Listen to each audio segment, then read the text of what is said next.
మాట్లాడండి, మనం బలపరచండి, స్థిరపరచండి.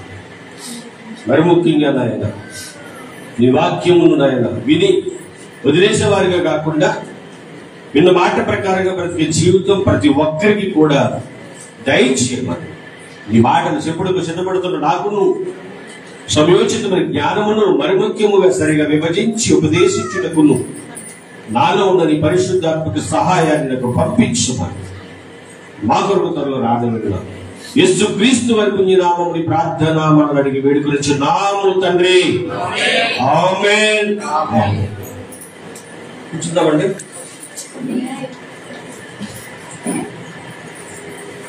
అందరూ కూర్చుందాము.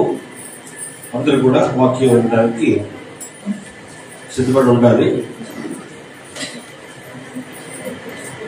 దేవుని మాట చాలా విలువైన సంగతి అందరికీ తెలిసింది. ఈరోజు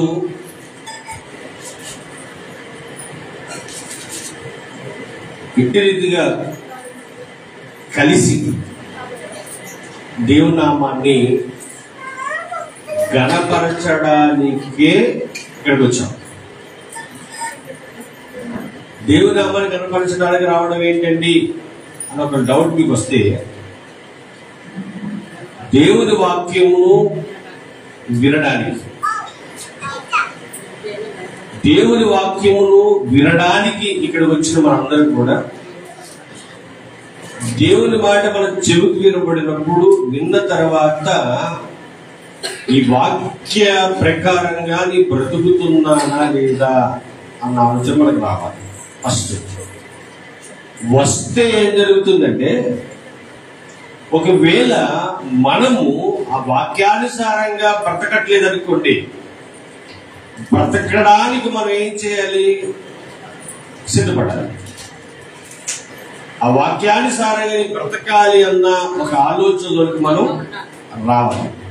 ఎప్పుడైతే వచ్చామో మనం ఆ వాక్యానుసారంగా బ్రతుకుతామో అప్పుడు ఏం జరుగుతుందంటే, వాక్యానుసారంగా బ్రతకడానికి మనం సిద్ధపడినప్పుడు అలా బ్రతికితే ఎవరి నామానికి మహిమ వస్తుంది చెప్పండి? అంటే ఈ లింకప్ అనేది మనందరం తెలుసుకోవాలి. వినడం రావడం కాదు, వెళ్ళి అక్కడ ఏ వింటున్నామో అది విన్న మాట ప్రకారంగా మనం బ్రతుకుతూ దేవునికి నచ్చేటట్టు బ్రతుకుతూ ఉన్నప్పుడు ఆ బ్రతుకు ఎవరి నామానికి మహిమ అంటే దేవుని నామానికి మహిమ. ఇదే మన జీవితంలో మనం చివరి శ్వాస విడిచేంత వరకు చేయవలసిన ప్రాముఖ్యమైన పని ప్రేమ దేవుని వల్ల. ఇదే మనకి భూమి మీద ఉన్న పని. నువ్వు ఒకరి స్వార్థ చెప్పు, ఒకవేళ చెప్పే అవకాశం అక్కడ లేదంటే ఆ వాక్యానుసారంగా బ్రతకడం మట్టుకు మానొద్దు. నీ ప్రవక్తల ద్వారా కూడా సువార్తను ప్రకటించవచ్చటండి. అవునుగా చెప్పండి. నోటితో చెబితేనే సువార్త ప్రకటన, లేకపోతే మన నడవడిక ద్వారా కూడా సువార్త ప్రకటన చేయొచ్చా? ఫస్ట్ అదే చేయాలి. ఫస్ట్ ఏం చేయాలి? అదే చేయాలి. అది చేస్తూనే ఏం చేయాలి? నోటితో సువార్త ప్రకటించాలి. అలా మనం చెయ్యాలనంటే వాక్యాన్ని మన హృదయం అనే పలక మీద భద్రం చేసుకోవాలి. అలా ఎప్పుడైతే మనం భద్రం చేసుకుంటామో ఇక మన హృదయములోంచి వచ్చేది ఏంటంట? జీవజలములు, అంటే వాక్యం. ఎప్పుడైతే ఆ వాక్యాన్ని మన హృదయంలో దాచుకున్నామో అప్పుడు మన హృదయములోంచి వచ్చేది జీవజలం, అంటే వాక్యం. అది రావాలి అనంటే మన యొక్క మనస్సు ప్రశాంతంగా ఉండాలండి, గలిబిలైపోకూడదు. మన మనసు ఎలా ఉండాలంట? ప్రశాంతంగా ఉండాలి. ఈరోజు ప్రశాంతతే కరువైపోయింది ప్రపంచవ్యాప్తంగా. అందరిలో కరువు ప్రశాంతత. ఆ ఆ కరువు ఎక్కువ ఎవరిలో తాండవం చేస్తుందంటే క్రైస్తవ్యంలో. ఇప్పుడు మనం ఏం చేయాలి? మన మనసును ప్రశాంతంగా ఉంచుకోవడానికి ప్రయత్నం చేయాలి. ఎలా చేయాలి అని అంటే, మనకి బైబిల్ గ్రంథంలో ఒక భక్తుడు కనిపిస్తాడు. మీ అందరికి తెలిసిన ఆయనే. కీర్తన గ్రంథంలో ఎక్కువ పాటలు రచించింది ఎవరు చెప్పండి? దావీదు గారు. అది చాలా పాటలు రాశాడు. రాసిన పాటల్లో మనం చాలా జాగ్రత్తగా పరిశీలన చేయగలిగితే చాలా విషయాలు నేర్పిస్తాడండి. చాలా విషయాలు. మొదటి ఎంత చదివిన 143వ కీర్తన అందరూ కూడా ఒకసారి తీద్దాం. కీర్తన గ్రంథము 143వ అధ్యాయం.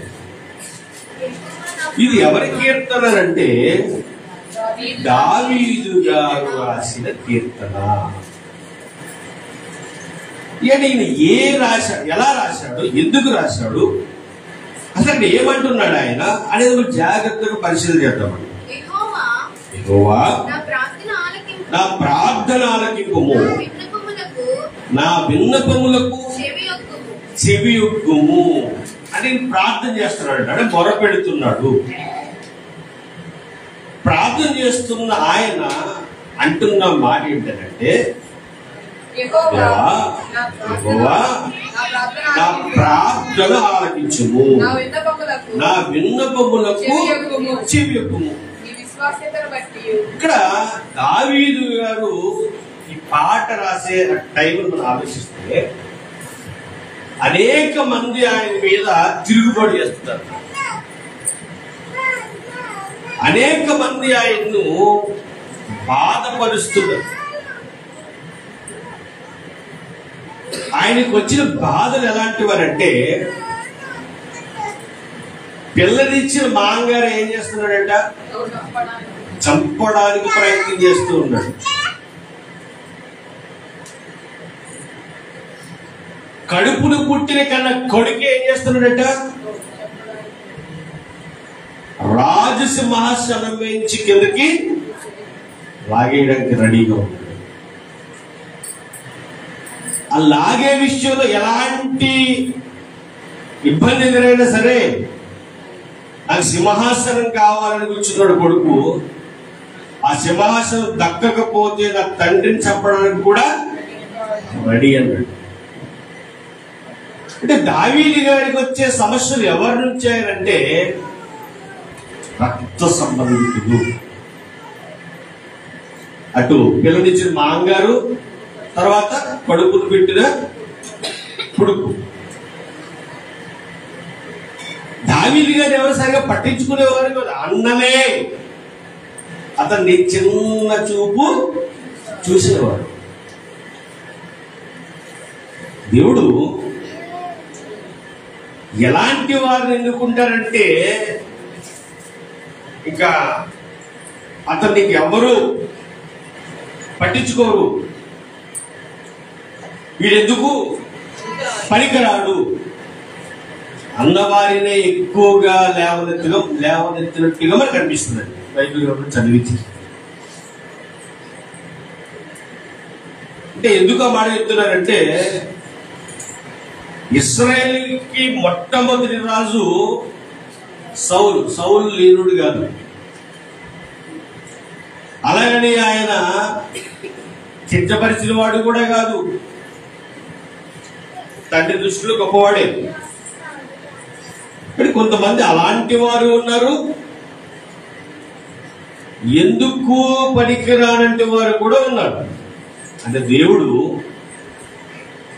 ఎలాంటి వారినైనా వాడుకోగలిగిన గొప్పవాడు. ఆయనకు అసాధ్యమైనదంటూ ఇది కూడా లేదు. దావీదు చిన్నప్పటి నుంచి కూడా అణిచివేయబడ్డవాడు. అన్నేలందరూ సైన్యంలో యుద్ధ సైన్యంలో వీరులైతే దావీదు ఒక్కటి ఎక్కడ పంపాడట తండ్రి? గొర్రెలు కాయడానికి. అంటే వీడు ఎందుకు పనిచేయడు, ఏం చేయడం పని చేస్తాడు వీడు? అదే తండ్రి ఉద్దేశం సుమా. మనం అతన్ని ఆడుగుడు అన్నది అనుకోం, దావీదు గారు అన్నారు. దావీదు గారి విషయంలో అంతా చిన్నచూపే జరిగింది. కానీ వాళ్ళకి తెలియని విషయం ఏంటంటే పెద్ద చూపుడుగా చూస్తున్నాడని తెలుస్తుంది ఎవరికి. ఇది ఎవరు గమనిస్తున్నారట? దేవుడు గమనిస్తున్నాడు. సరే చూద్దాం, తండ్రి అప్పగించిన పనిని ఎలా చేస్తున్నాడో చూద్దామంటే చాలా చక్కగా చేస్తున్నాడు ఏంటండి, నమ్మకంగా చేస్తున్నాడట. తండ్రి మాట జవదాడట్లేదట. మరొక పని కూడా చెప్పేవాడట. ఇవన్నీ మీకు తెలుసు కాబట్టి వాళ్ళు చెప్పేస్తున్నా. తండ్రి దావీదు తండ్రి గొర్రెలు కాయడమే కాకుండా మరొక పని కూడా అప్పగించాడు. ఏంటా పని? అన్నయ్యలు యుద్ధం చేస్తున్నారు, వారికి భోజనాలు, అక్కడ ఉన్న వారికి జుల్లిగడ్డలు రొట్టెలు పట్టుకెళ్ళమని పురమాయించాడు తండ్రి. ఖాళీగా ఉన్నాడు ఈయన? ఖాళీగా లేడు, గొర్రెలు ఎత్తున్నాడు. మంద, 1-2 గొర్రెలు కాదండి, గొర్రెలు మంద. ఎక్కడ మేపాలి గొర్రెలు అంటే అడవిలోకి తీసుకెళ్లి మేపాలి. అడవిలో ఉంటాయి సింహాలు, ఉంటాయి ఇరుగుబట్లు ఉంటాయి. ఇప్పుడు తండ్రి అన్నయ్య దగ్గరికి ఏమో భోజనం పట్టుకెళ్ళమన్నాడు, ఓ పక్కేమో గొర్రెల్ని కాయమన్నాడు. ఇప్పుడు ఇవి భద్రంగా ఉండాలి, ఈ పని కూడా నేను చేయాలి. ఎంత మంచిగా ఆలోచిస్తున్నాడు దావీదు గారు. అప్పుడు ఏం చేశాడంటే, వేరే గొర్రెల మంద ఇంకా ఉంటే ఆ కాపర్లు పిలిచి, అయినా నేను అలా అన్నేలా పర్లేదు వదిలేసి వెళ్ళిపోదాము అని అనుకోలేదైనా, ఇది నేను చాలా భద్రంగా కాపాడుకోవాలి, నా తండ్రి వెళ్ళమన్న చోటుకు కూడా నేను వెళ్ళాలి. అంటే ఇవన్నీ ఎవరు గమనిస్తున్నారో తెలుసా? పైనుంచి చూస్తున్నాడు ఆయన, పైనుంచి చూస్తున్నాడు. అంటే అంతగా భక్తి జీవితంలో ఎదిగిన దావీదు గారికి ఆయన ఎదిగిన తర్వాత వచ్చినవి సుఖాల కష్టాలా? బాగా గమనించండి. మన చిన్న కష్టం వద్ద చాలు ఏమాయను, ఎవరు? దేవుడు ఏమాయను. మన కష్టాలు పడడానికి ఇష్టపడవు. దేనికి ఇష్టపడతాం? సుఖం. ఒక నిజంగా చర్చిలోకి వచ్చి ఎవరు కష్టపడతారు అనుకోండి, మన నోట వచ్చి మాట్లాడి చెప్పంటారా? మీరు చెప్పండి. చర్చిలోకి వచ్చే వాళ్ళకి శ్రమలు ఎక్కువ వచ్చాయండి. వేరే ఆత్మీయ బంధువే అంటే చర్చిలో వ్యక్తే, మీరు భక్తి సరిగా లేదు కాబట్టి వాళ్ళకి ఏమొచ్చింది? కష్టం వచ్చింది. ప్రార్థన సరిగా చేయట్లేదేమో, మందిరాన్ని సరిగా రావట్లేదు కదా, అందుకే ఈ కష్టాలు అని ఏం చేస్తాం మనం? ఆ వ్యక్తిని బాధపడుతూ ఉంటారు. అలా కాదు, మీరు జాగ్రత్తగా ఆలోచిస్తే భక్తిపరుడు దావీదు ఎదిగిన తర్వాత ఆయనతో పాటు ఉన్నవి కూడా కష్టాలు. చెప్పాడు కదా కష్టాలు ఏంటో. ఒక పక్క పెళ్లించిన మాంగారు, ఒక పక్క కొడుకు పుట్టిన బిడ్డ, ఇంకా స్వజనులు అందరూ బాధ పెట్టేస్తున్నారు ఆయన్ని. అలా బాధ పెడుతున్నప్పుడు ఆయన చేసిన గొప్ప పని ఏంటో తెలుసా? దేవుణ్ణి విడిచిపెట్టకపోవడమే. దేవుని నామానికి మహిమ కలుగును గాక. అస్సలు దేవుణ్ణి విడిచిపెట్టట్లేదండి ఆయన. ఏమంటాడంటే 23వ కీర్తనలో, యెహోవా నా కాపరి, నాకు లేమి కలగదు. అంటే నా కాపరి గొప్పోడు. నేను గాఢాంధకారపు చీకటిలో సంచరించినను ఏ అపాయమునకు నేను భయపడను. కారణం ఏంటంటే ఆ దేవుడు నాకు తోడుగా. అంటే ఈయన మైండ్ లో ఏముండిపోయిందని అంటే, లేదా ఈయన హృదయంలో ఏముండిపోయిందని అంటే, దేవుని మాట. అన్నాడు యెహోషువతో ఉన్న మాట, నిన్ను విడవను ఎడబాయి, నువ్వు దిగులు పడకు జడియకుము అంటాడు.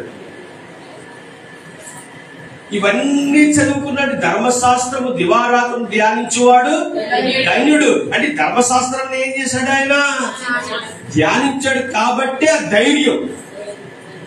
ఈ రోజు మనం వినము, ధ్యానించం కాబట్టి ఆ ధైర్యం మనకి లేదు. బైబిల్ చదివితేనండి దేనికి భయపడవండి మనం. దేనికి ఈరోజు భయపడుతున్నామంటే కారణం ఏంటంటే, బైబిల్ మనం సరిగా చదవక, లేకపోతే చెప్పిన మాట సరిగా వినక, అయితే కలగూరపు వంటలాగా అన్ని వినేయడం వల్ల. అంటే ఒక దాని మీద స్థిరత్వం లేకపోతే ఏది అర్థం కాదు. మీరు యూట్యూబ్ ఓపెన్ చేస్తే వాక్యం పెట్టి ఒక్కొక్కరు ఒక్కోలా చెప్తారండి. మీకు ఏమనిపిస్తుంది? ఒక ఆయన అంటాడు, నువ్వు దేవుని నమ్ముకున్నావు కాబట్టి నీకు శ్రమే రాదంటాడు. ఇంకా అది వింటాం, పక్కన పెడతాం. ఒక ఆయన అంటాడు, నువ్వు దేవుళ్ళకి వస్తే సుఖం అనుకుంటున్నావు కదా, సుఖం కాదు శ్రమే ఉంటుంది అంటాడు. అది వింటాం. మరొక ఆయన అంటాడు, ఇదిగో నీకు రోగమే రాదు అంటాడు. ఎందులో ఉంటే ఇవన్నీ అయిన తర్వాత ఏదో రోగం వచ్చింది అనుకోండి, అదే దేవుళ్ళు ఉంటే రోగం రాదన్నారు కదా, దేవుళ్ళు ఉంటే అప్పుడు ఉండమన్నారు కదా. ఇంకా మన బుర్ర మెంటెక్కిపోయి అటు పొడిచి ఇటు పొడిచి సిరాకొచ్చి ప్రార్థన చేయడం మానేస్తారు. మన ఇంట్లో ఎందుకని ప్రార్థన చేస్తుంది? ప్రార్థన చేసేది ఏం లేదు మనకి కాదు. అన్ని రకాల బోధ వద్దు, ఒకే ఒక్క రకం బోధ. ఆ బోధ ఏంటంటే, నీకు శ్రమ వచ్చినా నువ్వు ఆనందంగానే ఉండాలి. కారణం ఏంటి? దేవుడు నీకు తోడై ఉన్నాడు. ఇదే దావీదు గారికి శ్రమ, భక్తి జీవితం గొప్పగా ఉంది. అప్పుడు చేస్తున్న ప్రార్థన ఎలా ఉందంటే, అయ్యా యెహోవా నా ప్రార్థన ఆలకింపుము, నా విన్నపములకు చెవియొగ్గుము, నీ విశ్వాస్యతను బట్టి నీ నీతిని బట్టి నాకు ఉత్తరమిమ్ము, నీ సేవకులతో వ్యాజ్యమాడకము. సజీవులలో ఒకడును ఈ సన్నిధిని నీతిమంతుడుగా ఎంచబడడు. శత్రువులు నన్ను తరుముచున్నారు, వారు నా ప్రాణమును నేల పడగొట్టుచున్నారు. చిరకాలము కిందట చనిపోయిన వారితో పాటు గాఢాంధకారములో నన్ను నివసింపజేయుచున్నారు. చాలా బాధ పెడుతున్నారు. దావీదు గారికి చాలా ఎక్కువ బాధ ఉందండి. మనుషులతో చెప్పుకోవట్లేదు ఆయన. మీరు అనుకోవచ్చు, ఏంటి ఈయన ఈ ఎవరితో చెప్పుకున్నారంటే, మనుషులతో చెప్పుకోవట్లేదు, ఆయన దేవుడితోనే చెప్పుకుంటున్నాడు. అంటే మీకు కష్టం వచ్చినా, బాధ వచ్చినా, నింద మీ మీదకి వచ్చినా, ఎన్నో అవమానాలు మీకు జరుగుతున్నా, మీరు పక్క మనిషితో పంచుకోకండి. మీరు దేవుని సన్నిధికి వెళ్ళి ఆయననే అడగండి. మీకు ఉత్తరం ఇచ్చేది ఎవరు? దేవుడే. మీ సమస్యను సమాధానపరిచేది ఎవరు? దేవుడే. మీరు ఒక పని చేసుకుంటున్నారనుకోండి, ఆ పని జరగకుండా చాలా మంది మిమ్మల్ని చాలా ఇబ్బందులకు గురి చేస్తూ ఉంటారు. అది మనిషి యొక్క తత్వం. దేవుడు అలా కాదు కదా. దేవుడు ఏం చేస్తాడంటే, నీ నీతిని బట్టి, నీ భక్తిని బట్టి, నీవు మాట్లాడే భాషను బట్టి మన కార్యాలు చేస్తూ ఉంటారు. అయితే దావీదు గారు అన్న మాట ఏంటంటే, అయ్యా నన్ను చంపడానికి చాలా మంది నన్ను తరుముకు వస్తున్నారు. 4 వచ్చింది. కావున నా ఆత్మ నాలో కృంగి ఉన్నది, నాలో నా హృదయము విస్మయం పొందెను. పూర్వదినములు జ్ఞాపకము చేసుకునిచున్నాను, ఈ క్రియలన్నీ ధ్యానించుచున్నాను. నేను నీ చేతుల పని యోచించుచున్నాను. ఈయన ఏం చేస్తున్నారంటే, నీ క్రియలన్నీ నీ క్రియలన్నీ ధ్యానించుచున్నాడంటే ఏం ధ్యానిస్తున్నాడు ఆయన?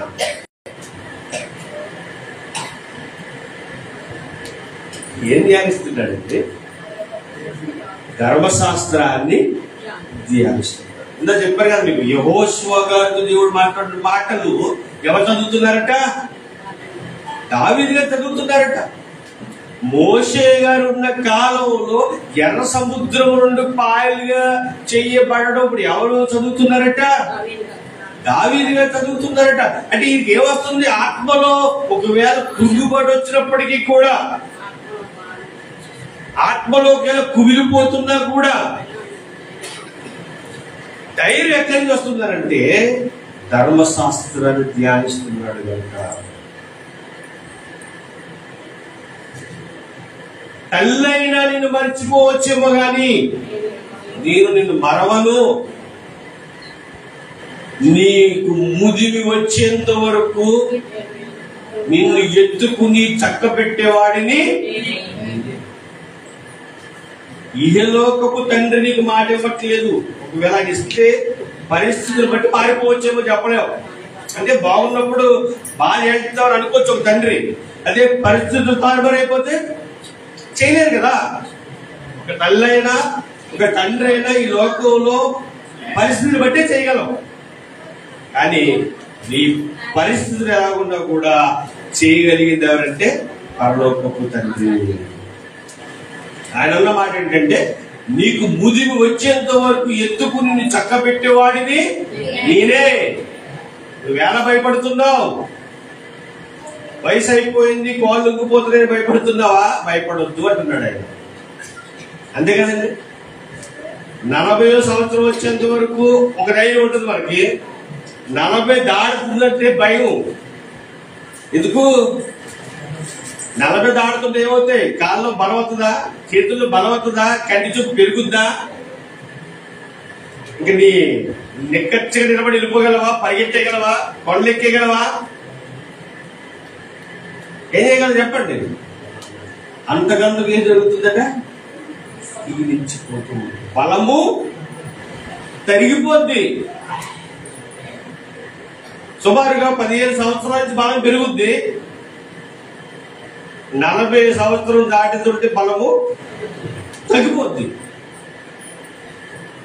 కానీ ఏ వయసు వచ్చినా నిన్ను కాపాడేది, నిన్ను నడిపించేది నీకు ఎవరిలో. నీకు వయసు ఉన్నప్పుడు, బలం ఉన్నప్పుడు వెనకడిగేయకు. నా పనిలో ముందు గొప్పగా కొనసాగిపో. ఎప్పుడో ఒక రోజు వస్తుంది నిన్ను నలుగురు తీసుకెళ్లే రోజు, లేదా నిన్ను పట్టుకు నడిపించే రోజు. ఎందుకంటే నువ్వు నిత్యం ఒకలా ఉండలేవు కదా. ఆ నడిపించే ఆ రోజు నేను నీకు తోడై. భయపడొద్దు. మనుషులు మాటిచ్చి తప్పిపోతారేమో కానీ నేను మాటిచ్చి తప్పిపోయేవాడిని అయితే అని ఒక భరోసా ఎవరిస్తున్నారండి? ఎందుకు భయపడాలి? ఎందుకు ఏడవాలి? ఎందుకు కుమిలిపోవాలి? కన్న కొడుకు మర్చిపోయినా, కన్న కూతురు మర్చిపోయినా, కన్న వారే మర్చిపోయినా దేవుడిని మర్చిపోయేవాడు కాదు. మన పిల్లలు పెంచుతున్నామంటే పిల్లల మీద ఒక ఆశ పెట్టేసుకుంటాం. అరే వాళ్ళు జాబ్ వచ్చిన తర్వాత, లేదా వాళ్ళు గొప్ప వాళ్ళు అయిపోయిన తర్వాత అది చాలా అద్భుతంగా ఉంటుంది, ఆ పని బాగుంటుంది. బాగుండాలి, వాళ్ళు బాగుండాలి. నిన్ను చూసుకుని దేవుడు ఉన్నాడుగా.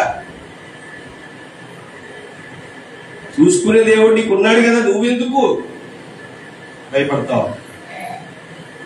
నీ కన్నవారందరినీ కాపాడేది కాబట్టి ఆయన టైమి అంటే ఆయనతో గడుపు, నువ్వు ఆయనతో మమేకమవ్వు అని దేవుడు వాక్యం సెలవిస్తుంది. దేవుడు వాక్యం సెలవిస్తుంది. కాబట్టి ఏమంటున్నాడంటే, అయ్యా అనేక మంది నన్ను తరుముకుని వస్తున్నా నువ్వు భయపడదు, ఎందుకంటే నువ్వు నన్ను తోడే. 6వ వచనం, నీ తట్టు నా చేతులు చాపుచున్నాను, ఎండిపోయిన భూమిలే నా ప్రాణము నీ కొరకు ఆశపడుచున్నది. ఎవరి గురించి ఆశపడుతుందట? దేవుని కొరకు. అసలు ఎలా ఉన్నాడట ఆయన? ఈ పరిస్థితి చెప్తున్నాడు చూడండి. అక్కడ ఎండిపోయిన భూమి వలె నా ప్రాణము ఈ కొరకు ఆశపడచ్చు. ఎండిపోయిన భూమి వర్షం గురించి ఎంతగా ఆశపడుతుందో, నేను ఎండిపోయిన నా వల్ల ఇంకేమి కాదు, కానీ నన్ను కరుణించేవాడు మీద ఎంత గొప్ప దేవుడు ఉంటాడు. మాటలు చెప్తుంటే ఏడుపు వస్తుందండి. అంత గొప్పడా మన దేవుడు. ఎస్, గొప్పడే. నువ్వు ఈ జీవితంలో ముందు కొనసాగుతున్నప్పుడు, నువ్వు ఒక్కొక్క మెట్టు పైకి ఎక్కుతూ ఉన్నప్పుడు కష్టాలే. మెట్లు ఎక్కడో సులువు కాదండి, చాలా కష్టం. ఇక్కడ మెట్టెక్కించేది ఎవరు తెలుసా? మీరు మెట్లంటే మనం మేడ మెట్లు అనుకుంటారేమో. మెట్లు కూడా రకాలు ఉంటాయి. బేబు గారి మెట్లు ఉన్నాయంటే అక్కడ ఎక్కేచ్చు, పండు గారి మెట్లు ఉన్నాయంటే బాగానే ఎక్కావా? కష్టం. అవి కూడా ఎందుకు ఇంత ఎత్తుంటాయి. పాపం గర్రెకి బాగానే ఎక్కుతుంది, నిజంగా మెచ్చుకోవచ్చు. చెప్తున్నా మెట్లు ఎక్కడో ఈ మెట్లు అంటే ఈ మెట్లు కాదయ్యి. ఏ మెట్లట? పరలోకపు మెట్లు. ఆ మెట్లు అన్ని మనకు తెలియదు, కానీ మన చచ్చేంత వరకు ఏం చేస్తూ ఉండాలట? ఎక్కుతూ ఉన్నప్పుడు, ఎప్పుడైతే మీ ప్రాణం పోతుందో అప్పుడే అక్కడ ఎక్కడ దాటేస్తావట? దేవుడు చాలా కష్టపడాలి ఎక్కడానికి. నీ జీవితాన్ని బాగా సరి చేసుకోవాలి, యథార్థంగా బ్రతకాలి, నీతిగా బ్రతకాలి, న్యాయంగా బ్రతకాలి. ఎదుటి వారి మీద ప్రేమను ఏం చేయాలట? చూపించాలి. ఇవన్నీ సులువు అంటే కష్టమే. ప్రేమ చూపుటకు ఏం చేయాలట? ప్రయాసపడాలి. కొరింథీ పత్రికలో 11వ అధ్యాయం ప్రారంభించాలి. ప్రేమ చూపుటకు ప్రయాసపడాలి. ప్రేమ చూపించడం అంటే సులువు కాదు. ప్రేమ దేవుని వారు పాట పాడినంత సులువు కాదు. పాటలు పాడగలవు, ఇక్కడ సెల్ ఫోన్ లో చూసి పాట చక్కగా పాడేయగలవు, కానీ బ్రతుకులు చూపించడం అంటే కష్టమైపోతుంది. కష్టపడాలి. మరి వాళ్ళకు ద్రోహం చేశారు, మరి ఏం చేయాలి? వాళ్ళ గురించి ద్వేషం పెంచుకోవాలా? చెప్పదు బైబిల్. ప్రేమ చూపించారు. అని వాళ్ళకి అన్యాయం చేశారు, మరి ఏం చేయాలి? నువ్వు కూడా అన్యాయం చేయాలి. బైబిల్ అందు ఏం చేయాలి? ప్రేమ చూపించు. అంటే మనకి ఎంత సులువుగా ఉంటుందండి? సులువు ఉంటుందా? సులువు ఉంటుంది. ఆ ప్రేమను చూపించడానికి మనం చాలా అణుచుకోవాలి. చాలా వాటిని మనం లోతుకి తొక్కేయాలి. నువ్వు ప్రేమ చూపిస్తూ అంటదో పక్క నుంచి వద్దొద్దు, వాడు మంచివాడు, నీకు అన్యాయం చేశాడు, వాడు నిన్ను చాలా మాట్లాడినాడు వాడు అని వేరే ఆలోచన రప్పిస్తూ ఉంటాడు. దేవుని ఆత్మ ఏమంటుందంటే శత్రువు ఆకలితో ఉంటే ఏం చేయాలి? అన్నం పెట్టాలి. దాహంతో ఉంటే ఏమివ్వాలి? నీళ్ళు. మన క్రైస్తవులు ఏం చేస్తారంటే, ప్రేమించేవాడినే వాడి కష్టంలో ఉంటే ఎందుకు చేయాలి? అలా చేస్తే వాడు బద్ధకుడు అయిపోతాడు కాబట్టి చేయమంటాం. బద్ధకుడు అవుతున్న తర్వాత విషయం, ఆ రోజు వాడు గట్టెక్కడానికి సాయం చేద్దాం. ఇవన్నీ మనం ఆలోచిస్తుంటేనండి, బైబిల్ చదివితే నిజంగా ఎంతమంది చదువుతున్నారో తెలియదు, కానీ బైబిల్ చదివి వాక్యం విని దాన్ని మనం అనుసరిస్తే మనకు చాలా విషయాలు అర్థమవుతాయి. ఎదుటి వ్యక్తిని ఎలా ప్రేమించాలి, ఎందుకు ప్రేమించాలి, ఎవరితో ఎలా మాట్లాడాలి, ఎక్కడ ఎలా మనం బ్రతకాలి, ఎక్కడ ఎలా ఉండాలి. కానీ ఈ బ్రతుకు శాశ్వతం కాదు ప్రేమ దేవుని వాళ్ళరా. ఇది ఏదో ఒక రోజు విడిచిపెట్టి నువ్వు నేను అందరూ వెళ్ళిపోవాలండి. కానీ నువ్వు వెళ్ళిన తర్వాత ఇంకేమీ చేయలేవు. ఉన్నప్పుడు ఏదేమిటి ఉన్నప్పుడు దేవుని నామానికి మహిమకరంగా మనం బ్రతకాలి ప్రేమ దేవుని వల్ల. ఎప్పుడు పోతో తెలియని బ్రతుకు కొరకు మనం ఏమేమి దాచేసుకుంటాం. నా చివరి క్షణాలలో నాకు కొన్ని బలంగా ఉండాలి, కొన్ని ఆస్తులు ఉండాలి, కొన్ని పోగేసుకోవాలి, అవి కాపాడతాయంటే అందుకే ఒక ధనవంతుడు అంటాడు, బాగా ధాన్యం పండిన తర్వాత ఆ పంట కూడా ఎలా పండిందంటే విస్తారంగా పండేసిందటండి. విస్తారం అంటే ఆయనకున్న కొట్లు అంటే గాజులు కూడా సరిపోనంత ధాన్యం. అప్పుడు ఆయన అనుకున్నాడట, అరే ఇంత ధాన్యం పండింది కదా, ఇది ఇప్పుడు ఎక్కడ దాయాలి? చిన్న గాజులు ఉన్నాయి, ఇప్పుడు చిన్న గాజులు ఏం చేద్దాం, విప్పి పెద్ద గాజులు కడదాము అని మనసులో అనుకున్నాడటండి. మనసులో అనుకున్నాడట. అనుకున్న తర్వాత ఇంకో మాట అనుకున్నాడు, నా ప్రాణమా తినుము అంటుంటారు. ఒకసారి మన చాలా ఉన్నాయి, ఈరోజు అదే వండు తినేద్దాం, ఇది వండు తినేద్దాం. ఎవరి సెలవు ఉండాలి? దేవుడి సెలవు ఉండాలండి. అందుకే శిష్యులు వచ్చి ప్రార్థన చేయమని నేర్పమని అడిగితే యేసుక్రీస్తు ప్రభు వారు నేర్పించిన ప్రార్థనలో ఉన్న ఒక భాగం ఏంటో తెలుసా? ఏ దినము ఆహారం ఆ దినం మాకు దయచేయండి. ఆ ప్రార్థన చేయకూడదంటారు.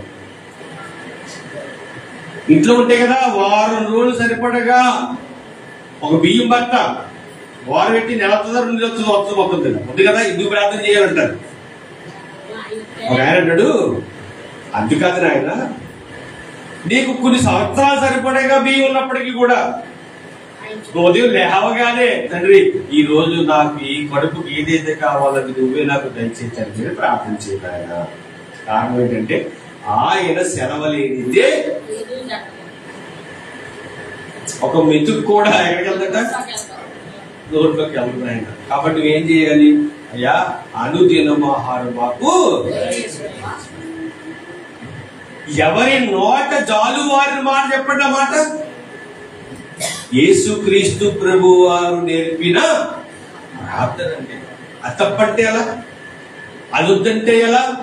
అందులో మరొక మాట ఉందండి, మీకు ఎవరైనా రుణపడి ఉండే ఎడల వారి రుణములు మీరు ఏం చేయాలి, క్షమించాలి. అప్పుడు మీ రుణములు నేను ఏం చేస్తాను, క్షమించాలి. అయ్యా మా రుణం క్షమించు, ఎదటోళ్ళు బట్టి మేము క్షమించు. నేను ఇలా చెప్పకపోతే చాలా ఉన్నాయి. అంటే ఇవన్నీ మీకు ఎందుకు చెప్తున్నానంటే జీవితము శాశ్వతము. దావీదు గారు అదే ప్రార్థన చేస్తున్నారు. ఇదిగో ఇంతమంది నన్ను తరుగుతున్నారయ్యా, ఇంతమంది నన్ను చంపాలని చూస్తున్నారు, కానీ వీరందరి నుంచి రక్షించగలిగిన వారు ఎవరైనా అంటే నువ్వే చెప్పు. కాబట్టి నిన్నే నేను పట్టుకున్నాను. ఒక అద్భుతమైన మాట ఏంటంటే దావీదు గారు అన్నమాట, అయ్యా నాకు ఆధారం నీవే. మనకి ఆధారం ఎవరు చెప్పండి అంటే ఆధార్ కార్డు చెప్పేయండి అంటే మనకి ఆధారం ఎవరు? ఆధార్ కార్డు. ఆధార్ కార్డు ఇప్పుడు ఆధార్ కార్డు లేకపోతే మనం గిరాయిలు కొట్టేసుకుంటాం. ఎందుకు కొట్టుకుంటాం? వయసు అయిన తర్వాత పింఛని రాదని. ఇంకా మీ వయసు 40 సంవత్సరాలే. ఎక్కడ ఆలోచిస్తున్నారు? 60 సంవత్సరాల తర్వాత వచ్చే పింఛన్ గురించి. నిజమండి. అంటే మరి ఎన్ని సంవత్సరాల బదులు మనకు తెలియదు, కానీ మనకి ఎప్పుడు పింఛనే కావాలి? 60 సంవత్సరాలు. అంటే మనిషి ఆలోచన ఎప్పుడు ఇలా ఉంటుంది. జాగ్రత్త పడొద్దని దేవుడు చెప్పలేదు. జాగ్రత్త. ఒకటి ఇల్లు కట్టాలన్నా, ఒకడు పెంకిటిల్లు కట్టాలన్నా, బిల్డింగ్ కట్టాలన్నా కూడా ఏం చేయాలట, చూసుకోవాలట. నీ దగ్గర సరిపడగా ఉందా, మిగులు తగులు చూసుకుని మొదలెట్టమని చెప్తారు. బైబిల్ గ్రంథంలో ఉంది. అది తెలియక మనం కొన్నిసార్లు తప్పులు చేసేసాం. ఓకే, తప్పులు చేయడం సహజం. ఆ తప్పులు సరిదిద్దుకోవడం అన్నది చాలా విలువైన పని. ప్రియమైంది, ఇక్కడ మనం అన్ని ఆలోచిస్తూ ఒకటే అర్థం కావాలి, దేవుడి జీవితం శాశ్వతం కాదంటున్నాడు. కాబట్టి ఈ భూమి మీద నేను కళ్ళు మూతపడిన తర్వాత ఆ కళ్ళు ఏం చూడాలి? పరలోకాన్ని చూసే కళ్ళుగా నా కళ్ళు జీవితాన్ని వాచితండి ప్రార్థించాలి. దావీదు ప్రార్థనది. తండ్రి నువ్వు నాకు తోడయ్యావు. కానీ ఈ ప్రార్థన చేయడానికి ఆయన చేసిన మరికొన్ని ప్రార్థన కూడా టచ్ అవ్వాలి మనకి. ఇది మామూలుగా చేసేస్తే దేవుడు వింటాడు చెప్పండి? నీలో ద్వేషం పెట్టుకుని, నీలో కలుషం పెట్టుకుని నువ్వు పాపం చేసి ప్రార్థన చేసి దేవుడు కూడా పాపులు మనవి ఆగిస్తాడు. ఎవరన్నారు ఈ మాట? బైబిల్లో ఉంది, యోహాను వార్తలో ఉంటుంది. పాపులు మనవి దేవుడు ఆలకించడు. ఆ పాపాన్ని ఒప్పుకుని విడిచిపెడితే ఆలకిస్తే సామెతల గ్రంథంలో ఉంది. ఇప్పుడు ఈయన లోన ఎలాంటి ద్వేషం లేదండి. నిజంగా ఈ ప్రార్థన మనం నేర్చుకోవాలి, ఈ ప్రార్థన మనం చేయాలి. కారణం ఏంటంటే మన జీవితాలు బాగుండాలి. ఏ జీవితం గురించి మాట్లాడుతున్నాను నేను? ఈ జీవితం కాదు. ఇక్కడ జీవితం నువ్వు ప్రార్థన పరుడు అయినా నీకేం వస్తాయి? శ్రమలు వస్తాయి. ఈ జీవితం గురించి మాట్లాడట్లేదు. కానీ ఈ జీవితంలో దేవుడికి నచ్చినట్టుగా, దేవుడు మెచ్చుకునేటట్టుగా నువ్వు బ్రతికితే వస్తే శ్రమలు వస్తాయి. ఎన్నాళ్ళు ఉంటాయి అంటే మనం చచ్చేంత వరకు ఉంటాయి. అంతేనా? తర్వాత ఉంటాయా? ఉండవు. చచ్చిపోయేంత వరకు సుఖదుఖాలు ఒక ట్రైన్కి పట్టాలాంటివి. కష్టం సుఖం చివరి వరకు ఉండాలి. ఆ ట్రైన్ ఎక్కడ దాకా వెళ్తుంది అక్కడ దాకా ఉంటానే ఉంటాయి. ఒకటి ఉండి ఒకటి లేకపోతే ఆ ట్రైన్ ఎదురికి వెళ్ళదు. నీ జీవితం నా జీవితం కూడా అంతే అంతే. ఇష్టం వస్తుంది, హ్యాపీగా స్వీకరించు. బాధ వస్తుంది, హ్యాపీగా స్వీకరించు. కానీ ఏదో రోజు ఈ భూమి మీద మళ్ళీ దేవుడికి సుఖాన్ని ఇస్తారు. మళ్ళీ కష్టమే ఉండదు. నిజమండి, ఇన్ని చూశాను, ఎంతమందిని చూశాను. కష్టాలు పడ్డవారిని చూశాను. ఆ కష్టాలు పడిన తర్వాత దేవుడు మళ్ళీ సుఖాలు ఇచ్చిన వారిని చూశాను. అధిక సుఖం ఇచ్చేస్తే మళ్ళీ ఏం చేస్తారంటే దేవుడిని మర్చిపోతారు. ఇదొక బాధ నరుడితో. కష్టం ఉంటే ప్రార్థన దగ్గరికి వెళ్తారు, బాగానే ఉంటది. అన్ని సుఖాలు ఇచ్చేసాడు అనుకోండి, ఎవరు దూరం అయిపోతారట? ఏంటి మైండ్ సెట్లు ఏంటి అర్థం ఏంటి? అటు అపవాది కాచి కూర్చుంటాడు. అలా ఎవరిని బ్రింగుదుమా అని ఏం చేస్తాడు? గర్జించు సింహమోలే తిరుగుతుంటాడు. ఆడు తిరుగుతుంది. ఆడికైతే రెస్ట్ లేదు. ఇంకా మనకైనా రెస్ట్ ఉంది కానీ ఎవరికి రెస్ట్ లేదట? అపవాదికి రెస్ట్ లేదట. వాడు అలా చూస్తున్నాడట. ఎవడైతే కొంచెం తొలగిపోతాడో వెంటనే పట్టిస్తుంటాడు. వాక్యం బాగా ఉన్న చోట అపవాది గాడు ఉండలేడు. ప్రార్థన, వాక్యం, పాటలు ఇవన్నీ మన కుటుంబంలో జరుగుతున్నాయి అనుకోండి, ఎవరి చోటు ఉండదట? అపవాదికి చోటు ఉండదు. ఉండలేడు. ఆ సౌండ్ వినలేడు, ఆ ప్రార్థన వినలేడు. అలాగే బైబిల్లో ఉంది, అపవాది వెళ్ళిపోయాడట. అంటే ఇంకా కష్టం లేదు, ఏమీ లేదు, ఇంకంత సుఖాలే. అప్పుడు ఇలా ఏం చేసిందంట? ఇంట్లో సోనాకు వచ్చేసరికి ఇంకా కష్టము సుఖం ఏమీ లేదు కాబట్టి ప్రార్థన లేదట, పాటలు లేవట. ప్రార్థన, పాటలు ఇంకేంటి? వాక్యం చదవడం కానీ, వాక్యం చెప్పడం కానీ మొత్తం మీద బైబిల్ ఎక్కడున్నాయట శుభ్రంగా తుడిచేసి అలమర్లో పెట్టేశారట. ఒకవేళ గడ్డి కనిపిస్తే చదవాలేమని చెప్పి డోర్ కూడా వేసారట. గతంతో శుభ్రంగా ఉందట. అంటే ఏం లేదు, చేపలు వేయట్లేదు, ఏం వేయట్లేదు. చేప వేయడానికి కారణం ఏంటి? ప్రార్థన చేసుకుంటాం కదా, అందుకు చేప వేసుకుని చేసుకుంటారు. అంటే ఎక్కడ ఇల్లంతా శుభ్రంగా ఉందటండి. ఒక చేప లేదు, ఒక కుర్చీ లేదు, ఏమీ లేదు. వచ్చిందట చూడడానికి. అలాగ వస్తాడు. ప్రార్థన ఆపేస్తే ఎవరు వస్తాడట? చూడడానికి వస్తాడు. నా కొడుకు ఎలా ఉన్నాడు, నా కుమార్తె వస్తున్నది ప్రార్థన లేదట. చక్కగా టీవీ వేసుకుని కార్తీక దీపం సినిమా చూస్తుందట. సీరియల్ చూస్తుందట. ఈలోగా అందులో ఎవడో ఉంటాడు, దుడ్డు పెళ్లి చేసుకున్నాడు. ఎవడు ఇంత సేమ్ అవుతుంది కూడా. ఆవిడ వచ్చేద్దా, దీపం వచ్చేద్దా, లేకపోతే ఈవిడ వచ్చేద్దా అని చూస్తూ చూస్తూ ఉన్నప్పుడు దేవుడు దెయ్యం కదా వచ్చినప్పటికీ దెయ్యం వస్తా, నా కొడుకు, నా కూతురు ఎంత బాగా ప్రశాంతంగా చూస్తున్నారో అంటే ఇప్పుడు నాకు ఇక్కడ చోటు ఉంది అని. ఇప్పుడు ఎవరు చేస్తారు అందులోకి?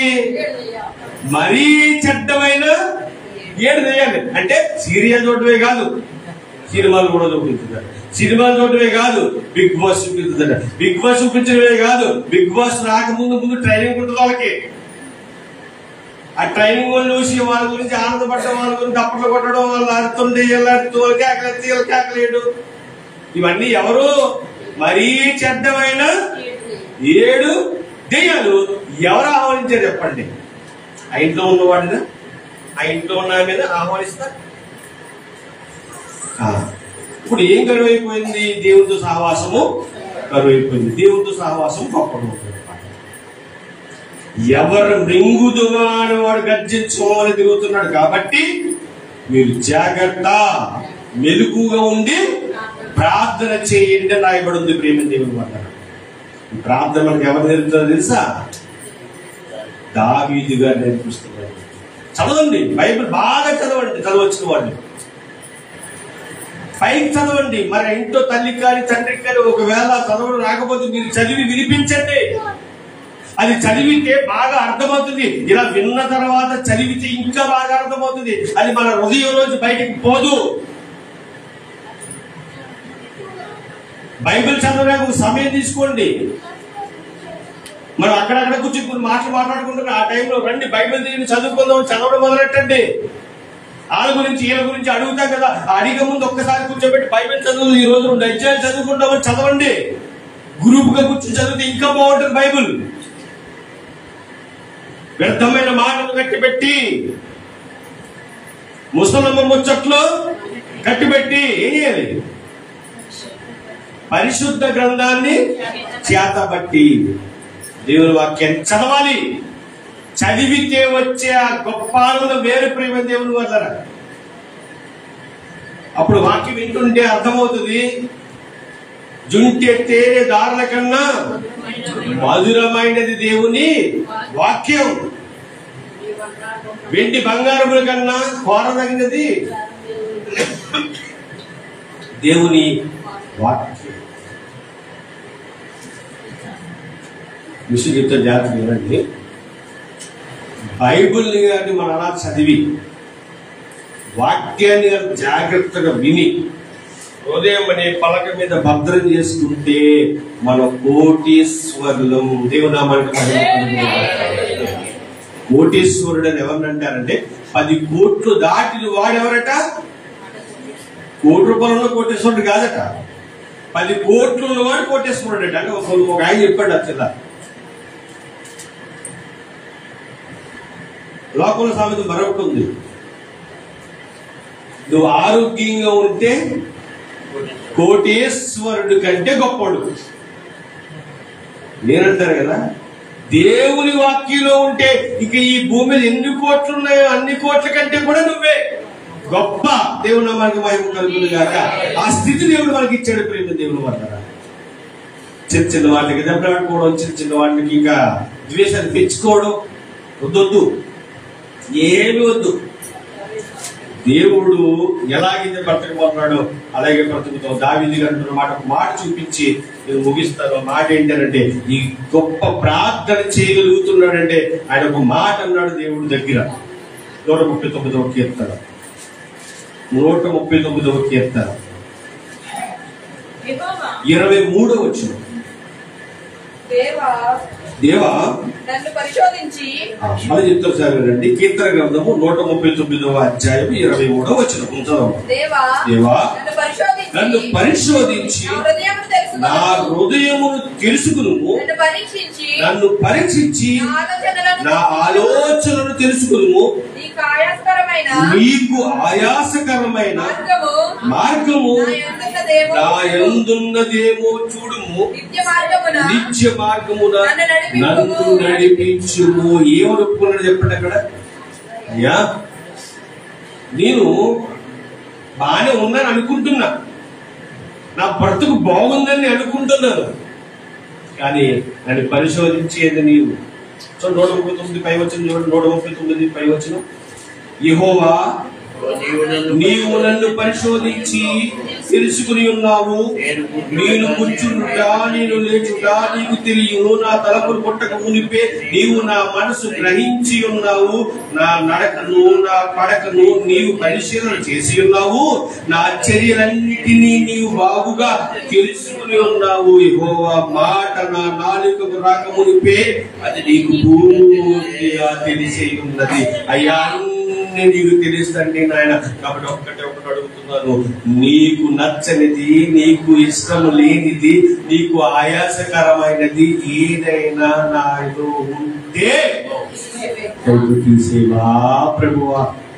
ఎంతో గొప్ప ప్రార్థన అండి. చేస్తామా మనం ఏమని ప్రార్థన మొదలెట్టగానే స్తుతులు స్తోత్రాలు చెప్పేసిన తర్వాత అయ్యా నా బాధ తీర్చవా, అయ్యా నా కష్టం తీర్చవా, అయ్యా నా శ్రమ తీర్చవా. ఈ మాటలన్నీ అడగొచ్చు కాదంటే, కానీ ఒక్క మాట అడుగుతున్నావా, అయ్యా నీకు ఆయాసకరమైన ఏదైనా నాలో ఉందేమో దయతో అది ముందు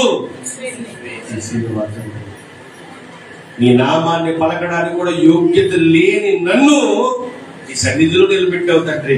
నీ సన్నిధిలో నువ్వు నిలబెట్టినప్పటికీ కూడా నేనేమైనా నీకు నచ్చని పని చేస్తున్నానేమో తండ్రి.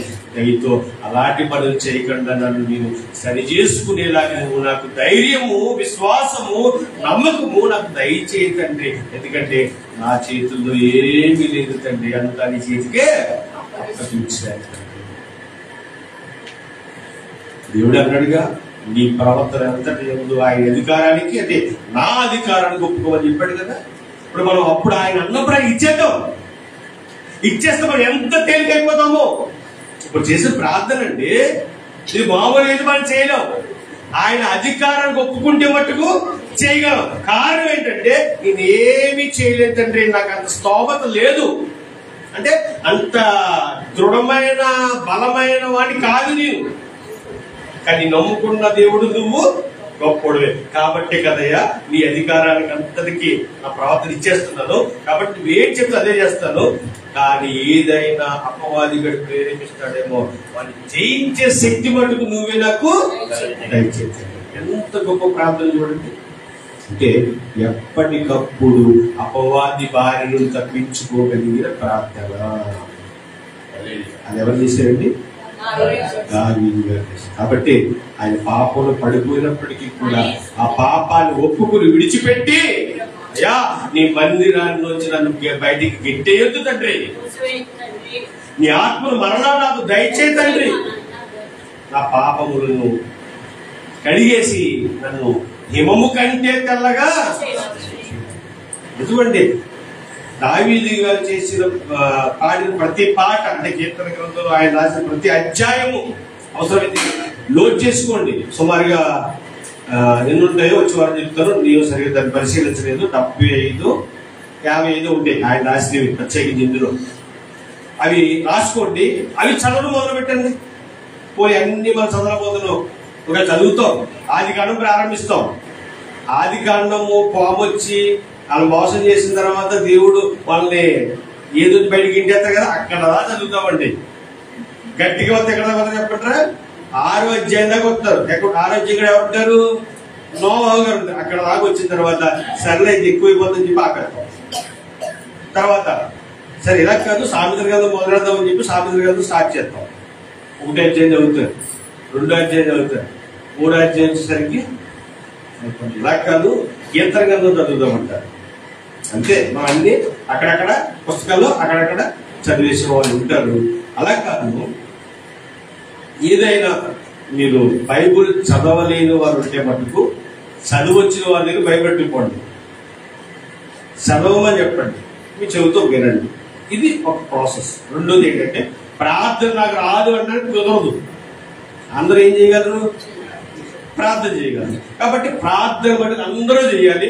మీ దగ్గరికి వచ్చి ఎవరైతే మా కొరకు ప్రార్థన చేయండి అన్నారో వారందరి కొరకు ప్రార్థన చేయవలసిన బాధ్యత మన మీద ఉంది. చేయకపోతే ఏంటి? మనకు అమ్మ కూడా చెప్పారు కదా, నేను చేయకపోతే ఏంటి చెప్పండి, ఏం చేసినట్టు? ప్రార్థన చేయమన్న వారి కొరకు ప్రార్థన చేయదనుకోండి, మనం ఏం చేసినట్టు? ఏం చేసినట్ట? ఆజ్ఞ అతిక్రమమే పాపం. అందరి గురించి ప్రార్థన చేయమని ఉందా లేదా బైబిల్లో? ఉంది. రాజుల కొరకు, యాజకుల కొరకు, ప్రజలందరి కొరకు ప్రార్థించింది. అది దేవుడు పెట్టిన ఆజ్ఞ. ఈ ఆజ్ఞను ఎవరైతే తిరస్కరిస్తున్నారో వాళ్ళ ఆజ్ఞను అతిక్రమించినట్టు, వాళ్ళు ఏం చేసినట్టు? పాపం చేసినట్టు. ఇందులో మొహమాట పాపం చేసినట్టు. కాబట్టి మీరు మోకాలు వేయగలిగితే మోకాలు వేయండి, మోకాలు వేయలేకపోతే కూర్చుని ప్రార్థన చేయండి. ఎక్కువసేపు కూర్చోలేకపోతే నుంచుని ప్రార్థన చేయండి, పడుకుని చేయకండి సుమా. అది ఎవరంటే ఇంకా ఇంకా కూర్చోలేని పరిస్థితి, తర్వాత నుంచోలేని పరిస్థితి, మోకాళ్ళు వేయలే పరిస్థితి ఉన్న వాళ్ళు పడుకు చేస్తే దేవుడు అంటాడు తప్ప అన్ని బాగుండు పడుకుంటే దేవుడు అంటాడు ఆ పడుకోవడం బాగుంది చేస్తాను చెప్పి దేవుడు వచ్చేసేందుకు ప్రాబ్లం కనపడుతుంది. లేదు లేదు. కాబట్టి ఉన్నంత వరకు దావీదు గారు చేసిన ప్రార్థన చేద్దాం. నేను అనేక కొరకు చేశాడు. ఆయన ముఖ్యంగా మొదలు చేసింది ఏంటంటే, తండ్రి నీకు నాకు అడ్డుగా ఏ దోషములున్నా, ఏ పాపములున్నా అవి మట్టుకు నాలోంచి తీసేసండి. నీతో నేను సహవాసం చేయాలి. ఆ సహవాసంలో ఎప్పుడు కట్టవడానికి వీలు లేదు అని ప్రార్థన చేశాడు. మరొకసారి అడుగుతున్నా, ఈయన సుఖంలో చేశాడా కష్టంలో చేశాడా ప్రార్థన అంటే? సుఖం అనేది దీనికైతే లేదు. ఏంటి మనం అనుకునే సుఖాలు దీనికైతే లేవు. కష్టంలో కూడా దేవుడు ఎప్పుడు కూడా విడిచిపెట్టలేదు. విడిచిపెట్టలేదు కనుక దేవుడు ఏం చేశాడంటే ఆయన ఏది కోరాడో అది ఇచ్చాడు. దావీదు కోరిక ఏంటో ఎప్పుడు ముగించేసుకోవడం. దావీదు గారి కోరిక ఏంటంటే, నీ భవనంలో ఉన్నాడు, ఆయన ఏమో గుడారంలో ఉన్నాడు దేవుడు. కాబట్టి దేవుడికి మందిరం కట్టాలని కోరిక ఎవరిది? దావీదు గారిది. దావీదు గారు దేవుడు చెప్పేశాడు, నువ్వు కట్టొద్దు. మన కోరిక అయ్యా, నీ కోరికను తీరుస్తారు కదా అన్నాడు. ఎవరిని కట్టించాడు? కట్టించాడు. అది నీ కోరికలు ఏమైనా దేవుడు తీరుస్తాడు. నువ్వు దేవుడికి ఇష్టంగా బ్రతకాలి. దేవుడికి నీకు మధ్య ఎలాంటి దాపరణలు ఉండడానికి వీళ్ళు మనిషి దగ్గర చెప్పకపోయినా పర్లేదు, కానీ నువ్వు దేవుడి దగ్గర నీ పాపని ఏం చేయాలి? కానీ మనోళ్ళు ఏం చేస్తారంటే ఏదో చర్చ అనుకుంటా, అక్కడ అవతల మాస్టర్ గారు ఉంటారు, బయటికి ఉంటాడు, ఈ పాపాలన్నీ ఆయనకి చెప్తాడు. అప్పుడు వాళ్ళు ఏం చేస్తారంటే బ్యాక్ మెయిల్ చేసి డబ్బులు వసూలు చేస్తాడు. కాబట్టి మనిషి దగ్గర ఏమి చెప్పొద్దు. ఆయన ఎవరిని చెప్పుకోవాలి? దేవుడు ఏం చెప్పుకోవాలి. ఇవన్నీ కూడా దేవుడు తెలుసు కాబట్టి నీకు చక్కటి సమాధానంగా నీ కుటుంబాన్ని దేవుడు తీర్చిదిద్దుతాడు. దేవుడు వారికి మహిమ కలుగుగాక. ఆమేన్. ప్రార్థన. తండ్రి, నీ పరిశుద్ధమైన శ్రేష్టమైన ఘనమైన నామముతో స్తుతులు స్తోత్రములు తండ్రి. ఆయన మరి ఈ రోజు తండ్రి మీ మాతో మాట్లాడే విధానం బట్టి ఉన్నాము తండ్రి. చాలా కూలిపోతున్నాను తండ్రి, చాలా బాధగా ఉంది తండ్రి, గుండె బరువెక్కిపోయింది తండ్రి. కానీ ఈ రోజు మీరు నాతో మాట్లాడండి, మా అందరితో మాట్లాడిన మాటలు ఆ గుండెలు తేలిక చేసే తండ్రి. నిజమే నాయన, ఏదో అయిపోతుందని మీ బాధపడుతుండగా ఏమీ కాదు నాయన, నీతో నేను ఉన్నాను నీ మాటతో మమ్మల్ని బలపరిచే విధానం బట్టి తండ్రి. నీవు నాయన ఇప్పుడే నాయన దావీదు గారి ద్వారా మీరు మాతో మాట్లాడారంటే నిజమే నాయన, మాలో ఏమైనా నీకు నచ్చనివైనా, నీకు ఇష్టం లేనివైనా, నీకు ఆయాసకరమైనవైనా ఏమైనా మాలో ఉన్నాయేమో దయతో తీసివేయమని ప్రార్థన చేస్తూ ఉన్నాను తండ్రి. ఎందుకంటే నన్ను ముదుగు వచ్చేందుకు వరకు ఎత్తుకునేవాడు నీవే తండ్రి. తల్లి ఆదరించినా ఆదరించకపోయినా, తండ్రి ఆదరించకపోయినా నీ ముదుగు వచ్చేంత వరకు ఎత్తుకుని ముద్దాడేది నేనే. నీ వాక్యం చదువుతుంది కనుక దేవా, నీ మాటకు లోబడి బ్రతికే జీవితం ఇప్పుడున్న మా అందరికీ కూడా దయచేయండి. అలాగే విత్తబడిన వాక్యం దృష్టిని ఎత్తుకుపోకుండా హృదయం పలక మీద భద్రం చేసుకునే భాగ్యం ప్రతి ఒక్కరికి కూడా దయచేయండి. మా ప్రభుత్వంలో రాని యేసు క్రీస్తు వరకు నీ నామముని ప్రార్థన మనం అడిగి వేడుకొని నామము తండ్రి. ఆమేన్. ఆమేన్.